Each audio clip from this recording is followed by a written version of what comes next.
Aínda que lexítima, o alcalde de Outes considera incomprensible esta moción de censura e cualifica de pouco ética a maneira elixida polo PP para facerse coa alcaldía. Acusan os populares de aliarse cun concelleiro tránsfuga movido únicamente polo interese persoal e non polo ben común do concello. O que amosa e o que indica esta moción de censura presentada polo único edil do Partido Socialista polo momento, xa que parece ser que vai ser expulsado o Partido Popular, en primeiro lugar, o que lamentablemente fomos descubrindo no Concelleiro Socialista nos últimos tempos é que a verdade é que non nos move o interese polo ben común, senón o interese particular.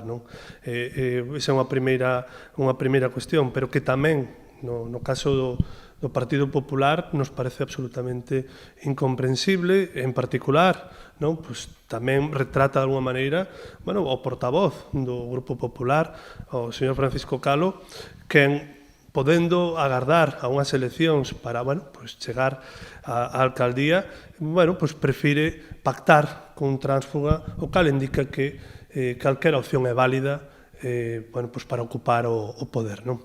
González fai un balance moi positivo deste ano e medio de legislatura, no que xunto co mandato anterior, no que Compromiso por Outes gobernaba en solitario, sacaron adiante proxectos moi beneficiosos para a cidadanía. Amosamos outra forma de gobernar. Eu creo que, nadie pode dicir do noso goberno que non gobernou con honestidade, mirando polo ben común. Isto non quere dicir que acertáramos en todo, e tamén porque fomos capaces de conseguir e de poñer en marcha activar políticas moi necesarias. Hoxe temos unha escola infantil que non tiñamos, hoxe temos un servicio de conciliación, hoxe temos un servizo que apoia os emprendedores no noso concello, recuperamos elementos do noso patrimonio, temos o primeiro museo da carpintería de Ribeira de toda Galicia, estamos moi orgullosos diso, fixemos varias actuacións en materia de humanización, sobre todo aquí na Vila da Serra, e algunhas están aínda facéndose, que eu creo que demostran outra forma de comprender o urbanismo e a integración dos espacios.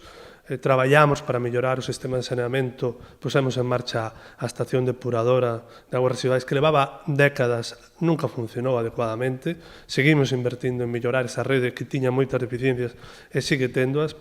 En definitiva, creo que traballamos en moi distintos ámbitos. Eu creo que conseguimos cousas, estamos en ese sentido satisfeitos. Salvo sorpresa de última hora, o actual alcalde finalizará o seu mandato o próximo 25 de febreiro, cando se celebrará o pleno para debater a moción de censura, no que será investido o novo rexedor.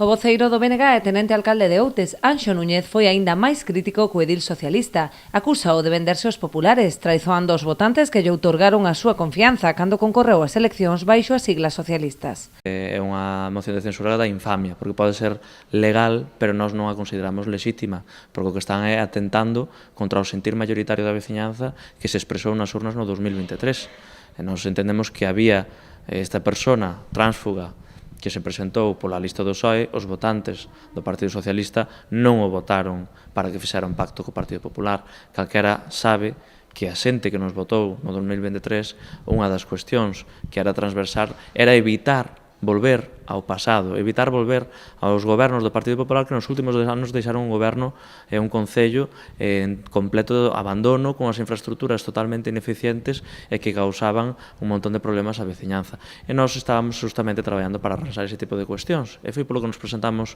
ás eleccións, para facer de Outes un lugar mellor e un lugar onde se iban a corrixir este tipo de circunstancias que nos viñan dadas.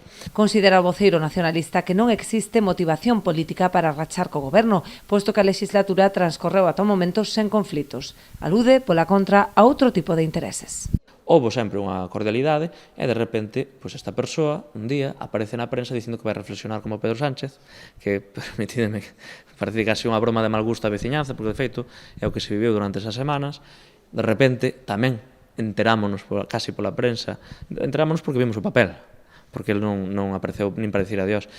En ningún momento houve unha conversación. Se houbera un problema real, o que tiña que ter feito, se houbera, era falar con nós e dicir, mira, eu considero que hai este problema, hai que arreglalo, senón eu marcho.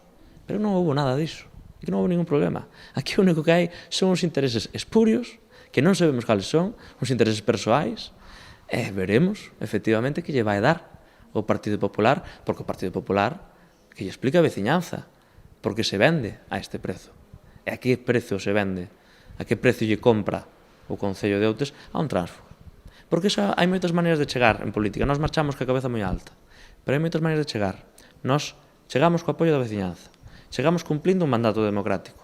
Eles chegan inventando unha crise que non existía e inventando unha circunstancia simplemente polo poder, a calquera prezo. Que lle explican a veciñanza.